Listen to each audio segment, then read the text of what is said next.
We know all the cards for the Nextage extra booster set, so let's dive into the last new cards.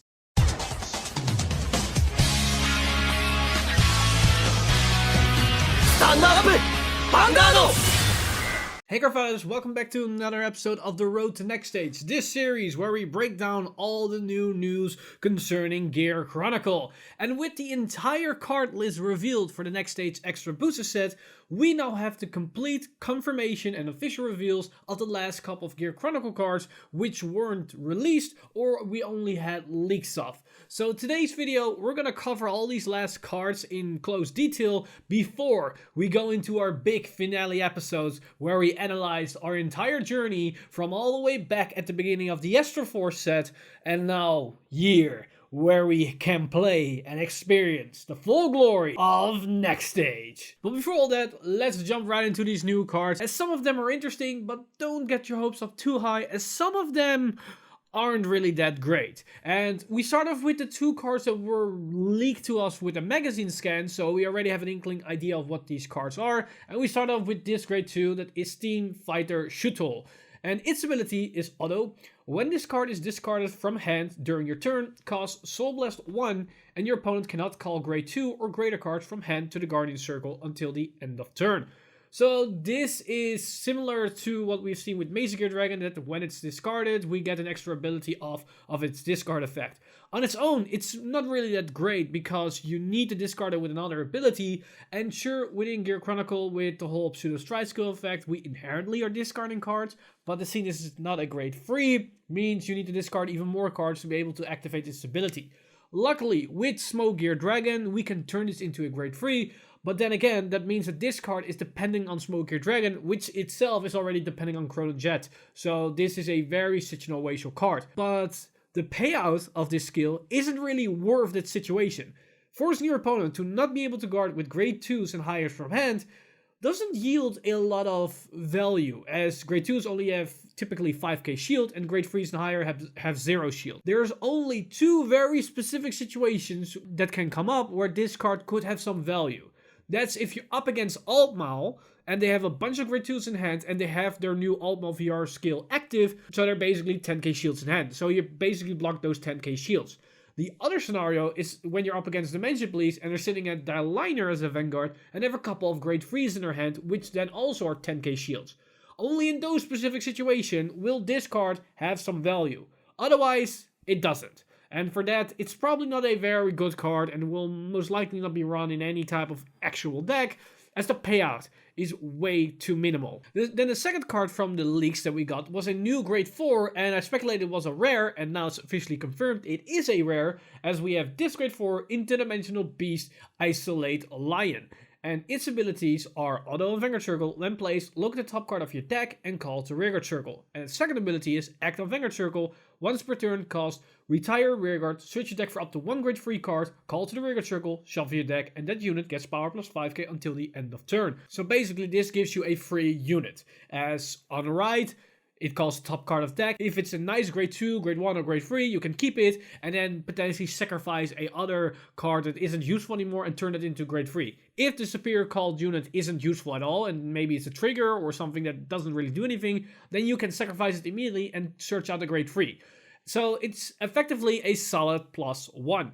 And its ability to search as grade 3 is really nice, as you have a couple of good targets. We of course have Chrono Jet Dragon, which has a guard restrict on the rear guard circle as well, so that's a good synergy. But of course we also have the Chrono Jet Searcher, which activates on the rear guard circle. Another option is Retro Wing Dragon, that allows us to then go into our turbo build for Mystery Flare on a more consistent basis, as we can now directly search it out from deck, so we can activate its skill. So this isn't a terrible card per se. This is actually a solid potential grade 4 right target in a Chrono Jet build that cannot rely on Nextage as a first right target. You need to have something else, and you could go for Metallica Phoenix for the triple drive, but you can also go for this if you want to have a bit more solid rearguard pressure as well, or some consistency to your build, as you either can use it in your Mystery Flare build, or you can use it to search out your grade 3 searcher with the Chrono Jet Searcher, which then allows you to either get another force marker, or get something else, or maybe have a consistent multi-attack going on with all guard restrict. Maybe that's your plan.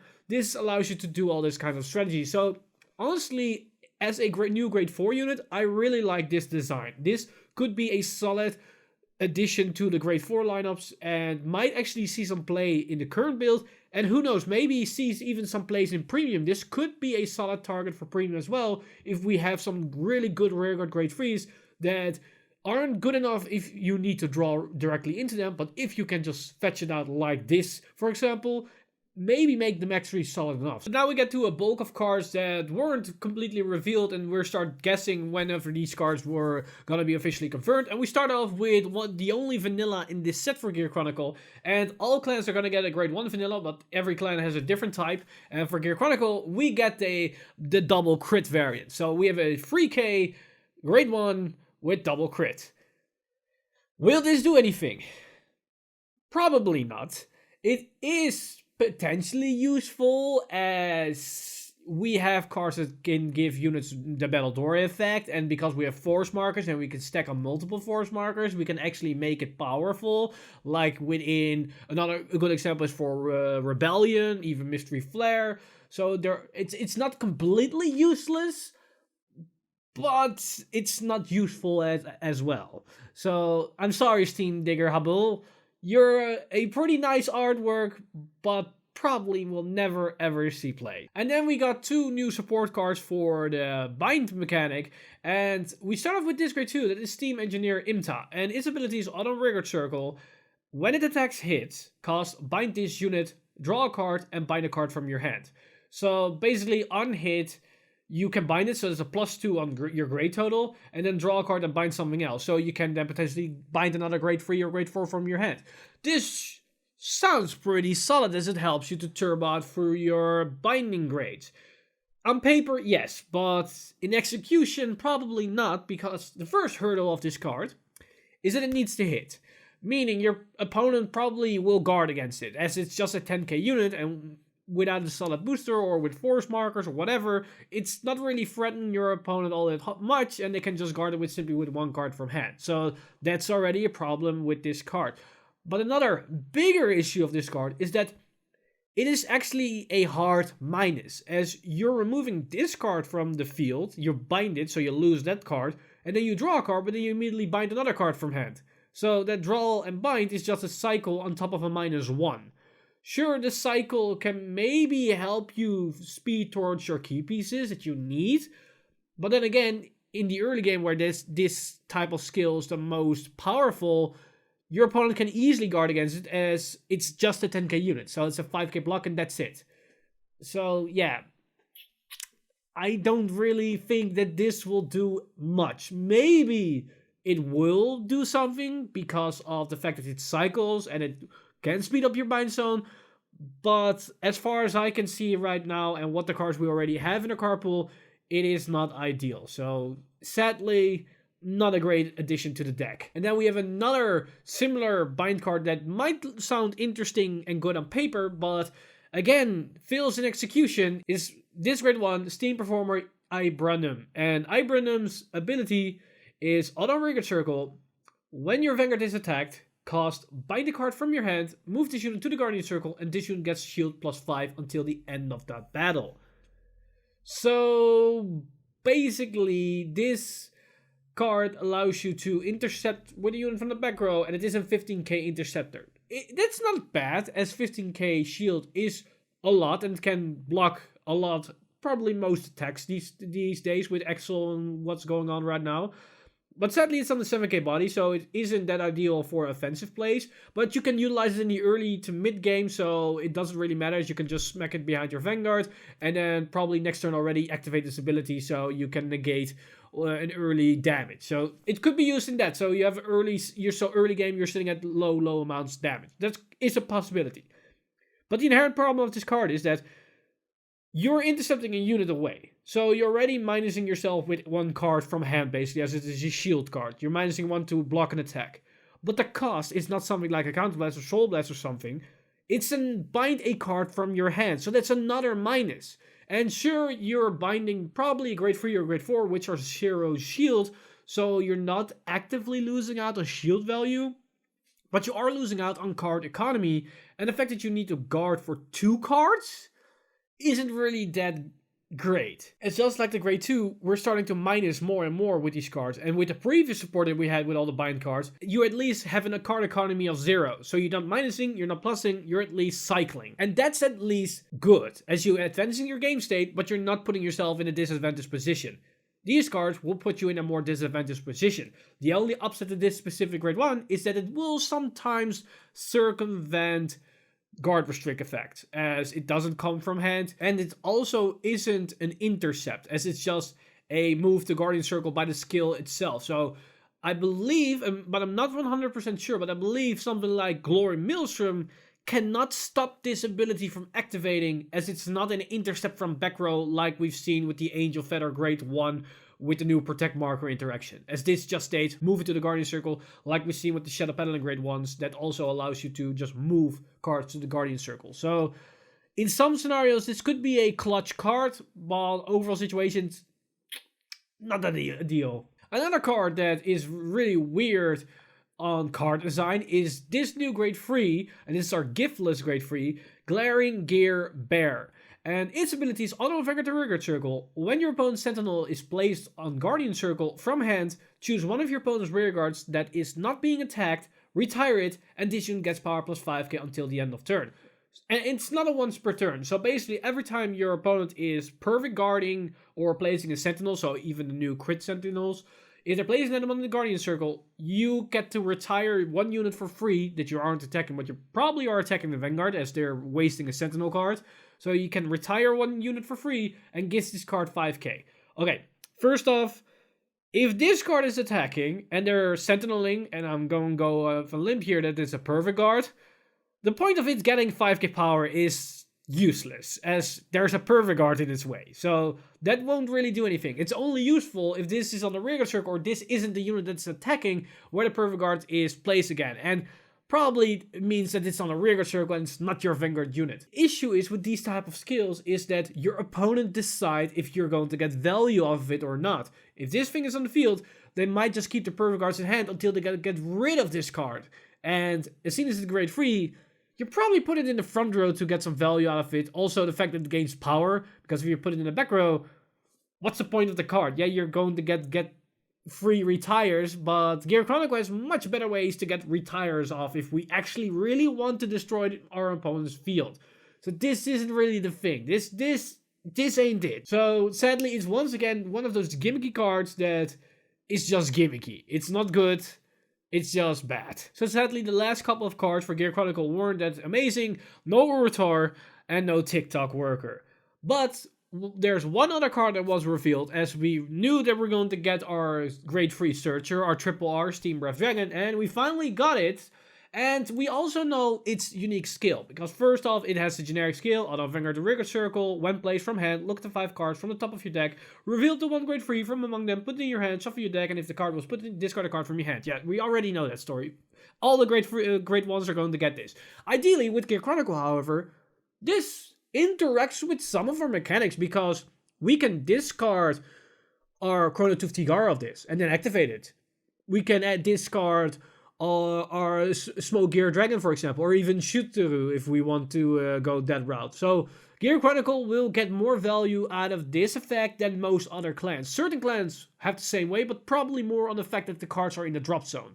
Something like Grand Blue, for example, will definitely benefit of this type of skill that you're going to discard cards from hand. But Gear Chronicle as well. But another thing is that this card in particular is the only grade 1 that fuels its own power condition, as its power condition is continuous Vanguard to Vanguard Circle. During your turn, if a card was discarded from your hand this turn, this unit gets power plus 5k. So if you resolve its on-place effect and you fetch a grade 3 and you discard a card, it instantly gets the power. That's the most cheapest version that we have seen so far. The only other card that is as easy to attain in certain scenarios is the one for Altmau that states it gains 5k if everything is face down. So if you write that thing as on turn 1, it will attain the 5k power because you have no damage. But afterwards, you need to put work in to achieve it. This card doesn't need any work. You're playing Gear Chronicle.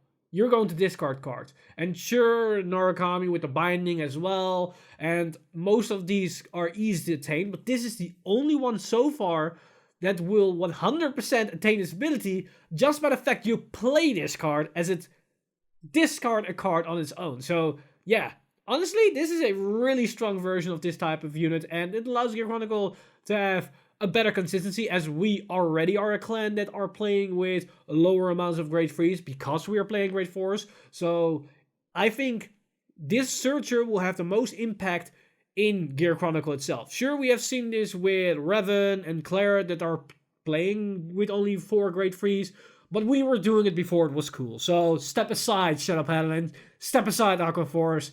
Let the real boys show you how it's done. But this is basically all the final reveals for Gear Chronicle from the Nextage Extra Booster set. Sadly, we haven't seen the other Elite Force. No History Maker, no Urutar, no TikTok Worker. All those cards aren't revealed just yet. So it looks to be that for Standard at least, Malum and Upstream aren't going to be as powerful as I had liked it to be. But they're still a nice engine. And at the same time, because all those powerful cards haven't been revealed yet, that means there's more opportunity for the future. And isn't that what Gear Chronicle's specialty is? The future? But all jokes aside, we still aren't done with this show. Road to Nextage isn't done just yet, because we have all the cards. But I first need to go over all the combo potential with Standard and Premium for this set, as I did that for Astral Force as well. But, as I explained all the way back at the beginning of this series, this show will only stop after we're done with the Premium Collection Stride, as we're going to get a Gear Chronicle Stride.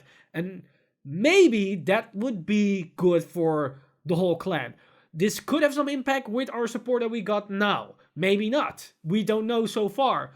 But if that's the case, that would probably be one of the last episodes of this series, as we can then round everything up, as we have then a better understanding of what power level we are at with Gear Chronicle, and then we can potentially and hopefully play along with the big boys on the meta floor. But that's everything for me today. Let me know in the comments down below what your opinion is about these new cards.